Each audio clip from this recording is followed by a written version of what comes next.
Oh, yes. It's that magical time of year again when some university decides that Lord of the Rings is racist. Academia has once again crawled out of its tower like Gollum with tenure, declaring that fantasy isn't fantasy. Apparently, if you don't think Middle-earth is a colonist allegory for white supremacy, you flunk Decolonizing Tolkien at the University of Nottingham, a real class.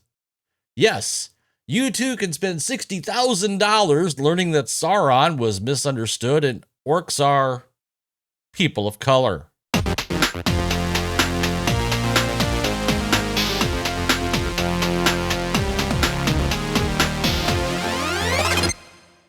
Greetings, you fellow members of the Fellowship.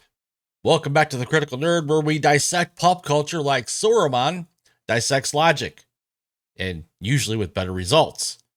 If you love Tolkien, if you love fantasy, or if you just enjoy laughing at the madness of modern academia, smash that like button. Also hit subscribe and ring that notification bell so you don't miss any of my videos. Because today's episode is the one class you won't regret taking. Let's talk about how a British university just declared the Lord of the Rings racist and why this narrative makes about as much sense as Gollum teaching ethics. So here's the setup. The University of Nottingham now offers Decolonizing Tolkien. And if that doesn't sound like the world's most expensive fan fiction, wait till you hear the syllabus. According to the Telegraph, Dr. Onika Nubia teaches that Tolkien, and I quote, demonizes people of color. His proof? The orcs, the Easterlings, and the Haradrim. Apparently, evil armies and monsters equals metaphors for African and Middle Eastern people. To pass this course, you basically have to believe Gandalf's white robe equals white supremacy, Sauron's dark tower equals colonial oppression, and orcs, victims of systemic Middle-earthian racism. I mean, you can't make this stuff up. Well, actually they did, and they gave it 3 credits. So first thing we need to do is we need to tackle the orc argument. Because this argument collapses faster than a bridge in Moria. In Tolkien's lore, orcs were elves corrupted by Morgoth. They're not human. They never were.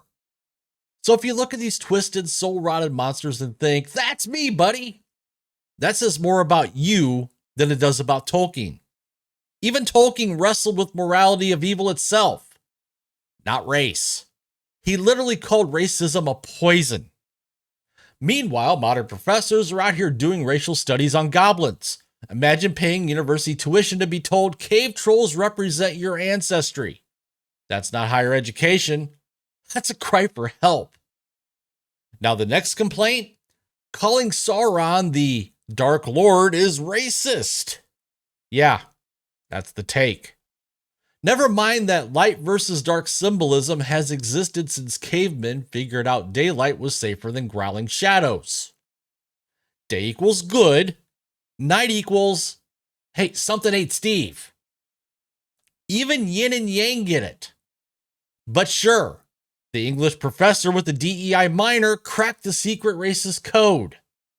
Sauron didn't even have skin. He's literally a giant flaming eyeball. But these folks make a living finding oppression where none exists. If they ever stopped, they'd lose tenure. Next semester's class, Gollum and the metaphysics of white fragility. Now let's unpack that magic word, decolonization. This course claims students will decolonize British myth. I'm going to translate this for you. Rewrite English folklore to match modern Twitter talking points. So they're decolonizing British mythology, written by a British author for British people about British legends.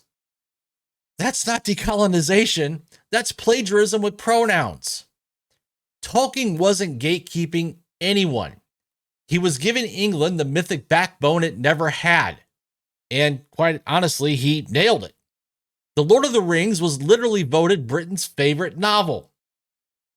But now, these academics tell the British public, actually, your national epic is problematic. That's not research. That's arrogance wrapped in student loans. And of course, it doesn't stop there. They're coming for C.S. Lewis too.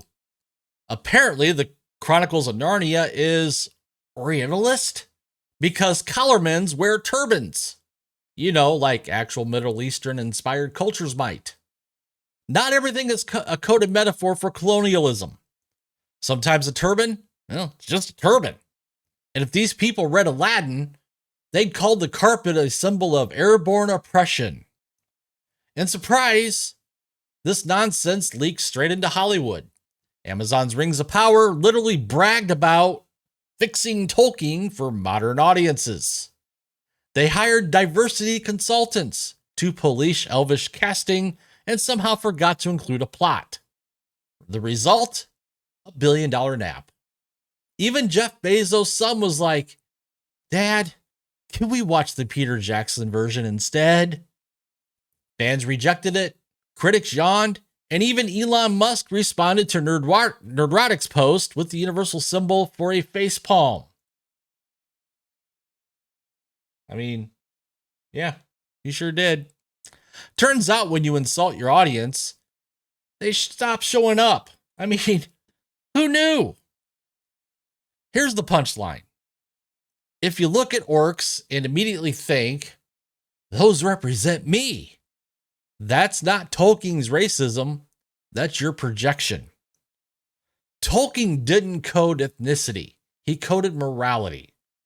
Evil was a choice, not a melanin level. But academia can't grasp good versus evil without turning it into oppressor versus oppressed. They see identity politics. Tolkien saw the human soul. Now, at the end of the day, this isn't about Tolkien. It's about control.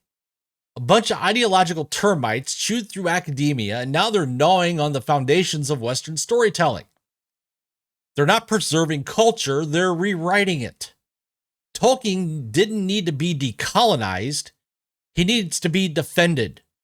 Because Middle-earth, like all great myths, belongs to everyone who loves courage, sacrifice, and the long defeat against darkness. So, to the University of Nottingham, you shall not pass.